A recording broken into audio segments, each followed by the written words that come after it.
澳洲当地的建筑师张仁杰日前将他精心打造的悬崖洞水盆景自赠给南天寺。他将悬崖美景缩小，融入绿色的景观，让人一眼仿佛走进了优美的自然生态。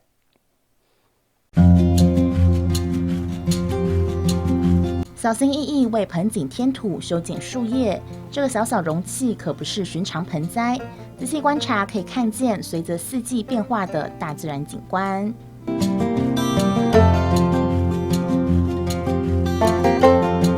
把澳洲当地伊拉瓦拉的悬崖美景缩小放进盆景，一旁还栽种了一棵象征大树的铁线蕨，树下铺满绵绵绿草，就像一个可循环的生态系统。建筑师张仁杰发挥想象力，创作悬崖洞水盆景，在卧龙岗美术馆展出，如今致赠南天寺典藏。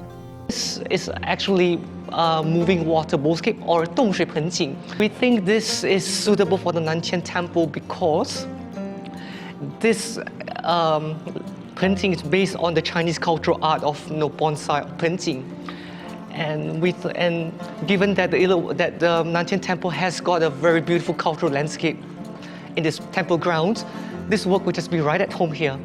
So I hope that this work will continue to grow with the temple. 当天，南天大学美术馆有纪法师热情接待，协助盆景艺术正式安装完成。张仁杰亲自规划运送。更特地提前1周场勘拜访佛光山澳牛总住持满可法师，肯定人间佛教积极提倡环保精神，让这个悬崖洞水盆景在此，为来山游客带来美的享受。这位是澳洲雪梨综合报道。